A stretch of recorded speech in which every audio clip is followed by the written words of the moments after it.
My history with BMW started on the Slash 2. And so obviously an older motorcycle, wish I still had that motorcycle, as we all do.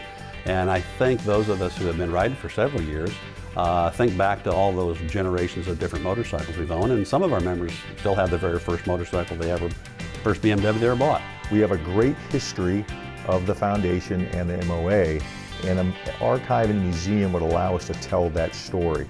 To number one, educate our current membership, and also inspire future members, future motorcyclists. That is probably more important, is inspiring that next generation of motorcyclists. A historical archive can support our current members. I think it can attract new members. I think people want to see things like that, and I think they might also want to engage with the organization because they've enjoyed seeing that and they can see themselves in that story. But the museum archive needs to be someplace somebody wants to come visit and socialize, have a good time, learn about the MOA, the organization itself, and then about the mission of the foundation. And it doesn't have to be a huge museum. 4,000 square feet, you can do a lot of good things with that, and that's where we are right now in the vision. And of course, like many museums, they get bigger and bigger and bigger, because each day as we continue to exist as an organization, we continue to make history. Years will pass and things will happen, and we will want to document that. I think we have members that would find an historical archive very interesting. I think we have both sides of this. So I think we have members that would love to come see, some of the historical archive that we will put together that tells the story of the MOA. We certainly have members that are interested in the historical process of the machine, of the motorcycle, and the equipment that goes with that. I think there's two parts of that, but I think the most important thing is finding that opportunity to kind of have the members see their story. So a museum is just another way to tell that story, another opportunity.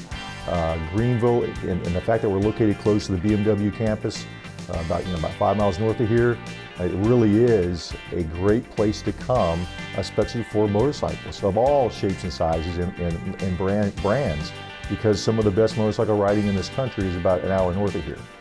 So it's accessible, there's a reason to come by, and what needs to be, we need to market this as our museum for our members.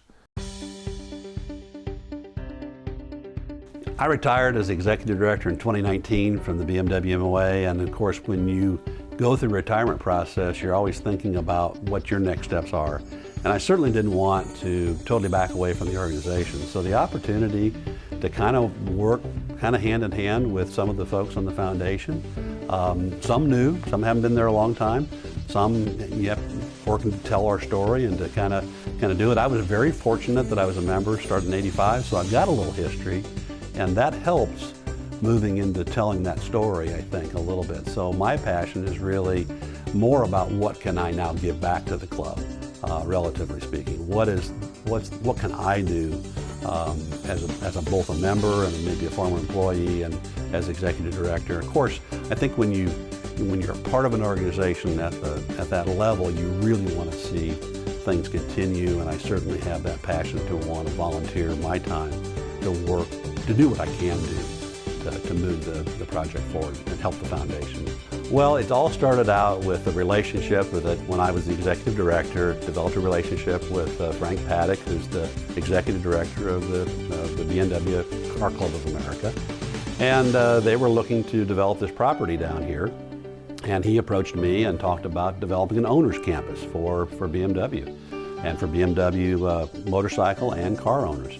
And the project went forward. They bought the property, and he invited us to come and be a part of this project down here. So our BMW Owners Campus here, the Car Club of America is here, and now the BMW MOA is here. We've got a very nice separate building with a lower level and an upper level, each about 2,000 square feet. And we have the opportunity, we're right now just on the lower level, we have the opportunity to move to the upper level too, so that we have an opportunity to store some things and have some property to work with. The overall campus is very unique. There's about 30 acres here, a nice little lake out and back, and there's some development potential down the road between the two organizations and also within the overall owners campus. Should we outgrow this space, should there be another project that would start, or there's some additional ground that can be built. Well, I don't think it takes you much to figure out that we're only 30 minutes from the mountains. the south side of the Smoky Mountains, or all the way up to Asheville. Very unique social area, and downtown Greenville is a great place to be. This is a wonderful area for riding. It's a wonderful area just in general. A lot of history in this area, and a lot of members live in this southeastern region, so it's a great place to kind of centralize our efforts and within our membership base. Hi, my name is Marty Martin. I'm with the MOA Foundation, and I'm a board member, and I'm also started out as a key volunteer helping with this museum archive project. Started that last summer as a key volunteer, now on the board, and bringing my museum experience from the real world where I work in my day job. I started to work for the Naval Aviation Museum Foundation in Pensacola back in 2019, working as a development officer for fundraising, and then shifted over to strategy and education for the foundation. So that's what I do now for the Museum Foundation of Pensacola. That museum is the largest naval aviation museum in the world. So it's a great opportunity to see how a museum works day to day. We have about 140 airplanes on display, both inside the museum spaces, and then we have we actually call it the boneyard out on the ramp, where aircraft we've received, or the museum has received from the Navy, out of the inventory. They have certain records attached to them. They are the last serving representation of a type model series of aircraft, and that accounts for those as well. And then we also, as you ride your motorcycle across the United States and you ride by a monument that has a F-4 Phantom in front of it and it says Navy on it, that airplane more than likely is still a Navy airplane, and it's controlled by the museum. We have over 1,100 airplanes throughout the country. I want to help. And if this is a way I can help, this way I can move the project forward, then that's what I'd like to do. If I thought we were spinning our wheels and wasting our time, I'd walk away from it. But I don't think that's the case. I think where we are is we're trying to scope the project, and that's difficult in any project. You want to make sure that you've got a firm plan in place to move forward and be successful. There's always going to be an element of risk when you embark on a project. But typically the projects that fail are the ones that they didn't do the planning that they should have. And that's what we're doing right now. We're doing the planning to, as alluded to in other talks, we're laying the foundation on how we want to proceed. I think when the BMW MOA started in 1972, I don't think anybody expected us to be around 50 years later. I think the folks that were riding BMWs at that time were just riding motorcycles and getting together as clubs and camping and having a great time. I don't think anybody ever thought about 50 years down the road. I don't think today we're thinking about 50 years from now. But now that here we are at 50, we still have some of the folks that have been around since 1972, and of course we still have BMW. And that's the real key here, that it's a brand central club.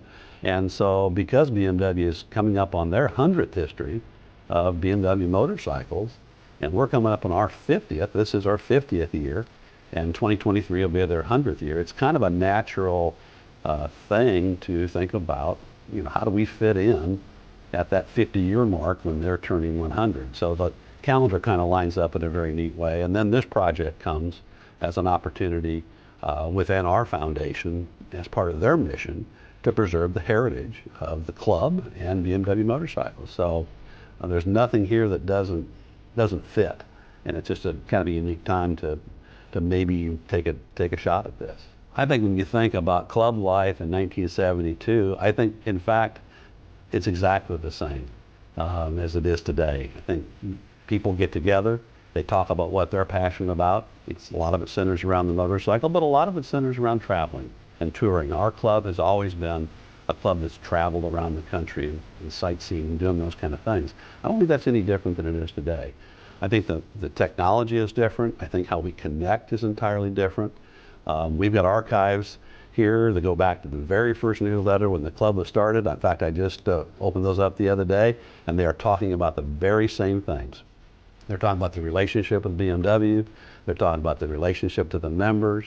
They're talking about what dues should cost. They're talking about the magazine publication. They're talking about writing activities. So when you think about that, now we're different. People are different now in how they join clubs. And certainly on our charter club level, locally things are different just because people's time is different and the demographics are a little different. But of the people that are our members, I think it's very similar. They look for other people that are doing what they like to do, and when they get together, that's when that's when the club starts.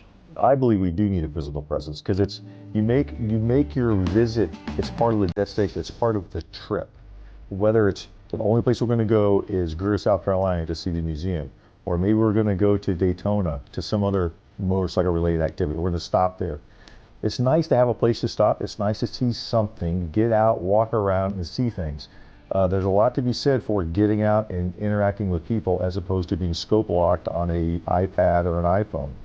Because you're absolutely right. We could take all this information, put it on YouTube, and we can look at it from the comfort of our home. Not everybody wants to do that. So I think that museums will always have a place, but we have to, as a museum, we have to keep up with technology and be able to use technology in our museum. We may not have 50 motorcycles, but we could have some exhibits that talk about a couple very important motorcycles to our culture, to our existence as a club. We don't need 15/5s. And we have that problem at the Innovation Museum. We have 4 Wildcats. I don't think we need to have 4 Wildcats there. There are some in that organization that would beg to differ with me. But when space is a concern, it's nice to have your best and brightest out there on display. And you can have the other items in another room that you can rotate through. I mean, those are the kind of things we have to think about as we go forward with a museum and an archive. I think as you mature and get older, then you start to think about, well, is this going to be around for the next generation? How are we going to tell that story? Are they even going to care what a 1923 motorcycle looks like?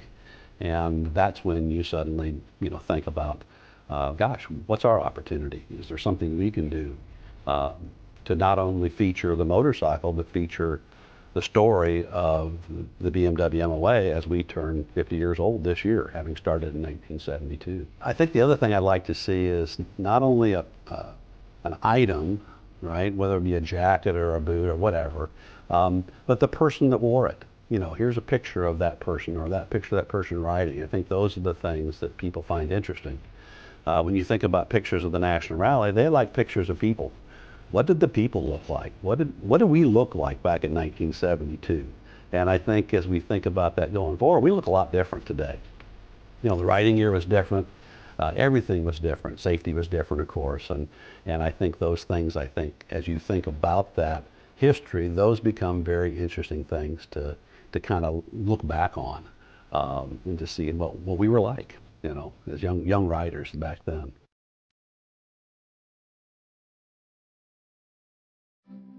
So where we are today, really we're very young in terms of any thoughts about a collection, a historical archive, a museum, use whatever term you want to use.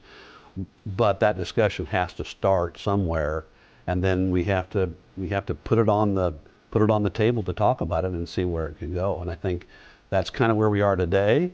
I'm participating as a volunteer, but the foundation's got a dedicated group of 9 other volunteers who I think want to see something like this developed in the future.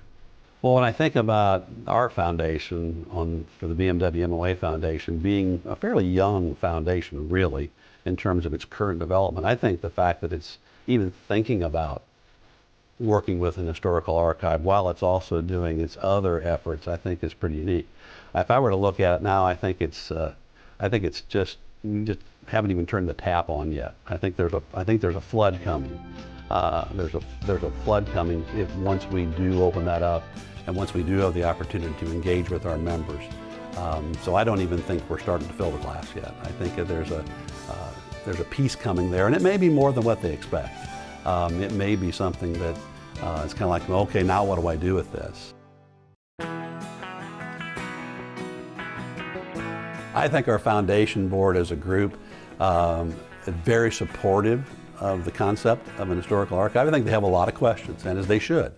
I think there's an interest in this product, and I think they've really embraced it now in this past year and a half to move it forward into their conversation and really put a tremendous amount of time into developing the background work needed to put an historical archive together and put it on display for the membership at some point in the future. So I think they are absolutely supportive and connected to the project. I think it's going to take a tremendous amount of work to see it through, especially as volunteers. I think it's going to take a really strong link to the membership to develop the pieces and the parts that are going to make it up. And of course, eventually it's going to take some efforts to put the funding together to operate it on a daily, yearly basis. Planning is key. Doing proper planning and scoping of the project. I think we have a vision. We have a physical vision of what this museum archive would look like, utilizing these spaces, 4,000 square feet. We have an actual kind of a flow figured out, determined. We have broad ideas of exhibits. Those are all good things. I will tell you, back in 1965, the Ventilation Museum did not have that. 1963, and to this day, that museum does not have that. If you walk the Ventilation Museum, one of the finest museums in the country, it does not tell the story very well. It's a great place for hardware. It's a great place if you like airplanes to learn about airplanes. But if you want a cohesive story, you really have to have an interpretive plan. You have to have an idea what your big idea is. What are you trying to do in your museum archive? What is the mission in terms of what we want to get across to the visiting public, to the visitor? We have to determine what the exhibit flow is. We have to determine really what the story is. Don't concentrate on just the hardware or the artifacts. You got to bring the personal element. That's why people connect, is because people connect with people. They connect with the machine, but it's the personal story that brings that machine to life. And it's that blood part that comes out. It's not so much focusing on the steel. It's the emotion that is brought out when you turn that key or you push that ignition switch, on your handlebar. I mean, I can remember the first time when I first got on a Harley the first time, how that thing just shook. It's like, holy smokes, this is like starting an airplane. And when I started out my 2012 RT, I hit that ignition switch. It's the same kind of thing.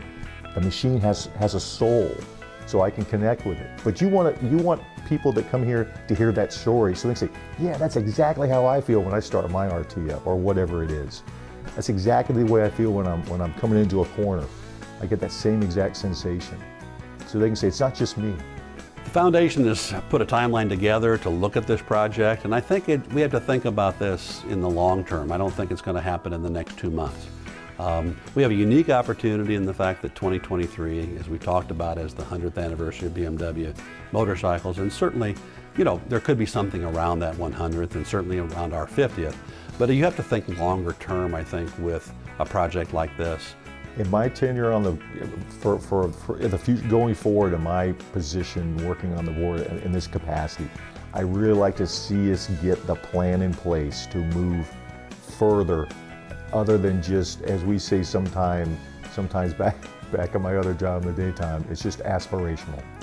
I want to get past the aspirational view and get plans on a piece of paper with steps, and that's where we're working right now, is getting that going, so that we can move out with fundraising to get the capital that's needed to do this. Even though this is a smaller effort, it's still an effort, and it will still take funds to actually build it, put it the way we want it to be, and then it will take money to sustain it. And you've got to have that funding in place, or at least have the sourcing figured out. And that's what I'd like to be able to accomplish in my time here on the board. Just having the opportunity to work on this project, I can see how far we've come in such a short period of time, the dedication of the members of the foundation to support an historical archive, the willingness to engage and try to figure it out, and then to set forward and say, let's do some fundraising, let's put together an appeal to the membership to see what they feel about it, and let's have the courage to think ahead of where we want to be, rather than just waiting for a time when someone might come up with either a lot of money or want to do it personally. I think when you look at a grassroots effort like this, it's pretty amazing where they are in their thought process of this, and the fact that they're willing to look at this and really try to move it forward as 9 volunteers on a foundation board. I think it's exciting. So within our little office collection now, we've got this beautiful 1977 R100 RS, lovingly restored by one of our members, Dutch Lammers out in Canada. And Dutch has done a tremendous job of bringing this bike back up to a level, and now it's part of the foundation collection. I see our opportunity to really tell our story as an organization, not the foundation so much as the MOA. We have a great magazine. People revel about that magazine. I mean, those of us that get that magazine, we look forward to the first of every month, and that's one of the great things. What we want to do now is show that to other people, to our friends, to our families. For those of us that ride motorcycles, to our kids when they get to a point where they're interested in motorcycles. Because it's a culture. I believe we do have an archive. It may not be organized the way we would like it to be, but we do have it. I think it's more of a bona fide archive if you have it organized, where people could, a person who wants to do research, they could come in and say, I need to see X, Y, and Z, and we would have a system in place where we could show them where that is and we could get that for them, or we could say, no, we don't have that. That's a gap in our collection.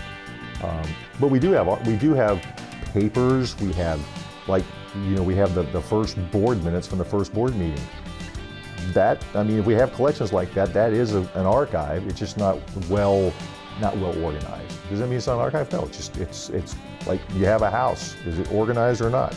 And we can get there, but we just have to have procedures in place to do that. And that's what we're trying to do. We're trying to formalize that with all this hard, painful work that is coming up with procedures that make sense, that's something we can operate under, so we have some consistency, so that when I'm gone, the next person that comes to my place, or when you're gone, somebody takes your place, you know how this all operates. That's the reason we do that. It's not not fun, not sexy, but it's what makes organizations successful. I think when we think about the kinds of things that we do have, when you look at we talked about it, when you look at the very first meeting minutes from the first board meeting, very interesting. You look at the very first effort of the magazine, you look at the magazines over the generation, coming from basically a newsletter, then into a black and white publication, then into a color publication, and then into what it is today. You think about that generational transformation. It's very interesting for people to go back and look at the early magazines, because again, I think while they're looking at the motorcycle, they're really more interested in looking at the people. Really interested in what was the story that people were doing, what did the articles say. So I think that's very unique. I think if we got an appeal, or if we got a phone call or an email from a member that said, hey, I'd love to, I've got some things that you might be interested in, I think our foundation would love to talk to them. I'd love to talk to them. I don't think there's anything right now that we wouldn't consider as a young foundation and looking towards an historical archive. I think as this project develops over the years, we certainly are going to get to the point where we don't need another collection of magazines from 1980 to 85, for instance. But until you look at everything that you might see, right now, if someone called and said, I've got a barn find, I've got an old motorcycle, I've got an engine, I've got something, could you use that in your display? And the answer is absolutely yes. There's nothing that's related to BMW. There's nothing that's related to your experience riding a motorcycle. There's nothing that's related to your experience with this club that we're not interested in.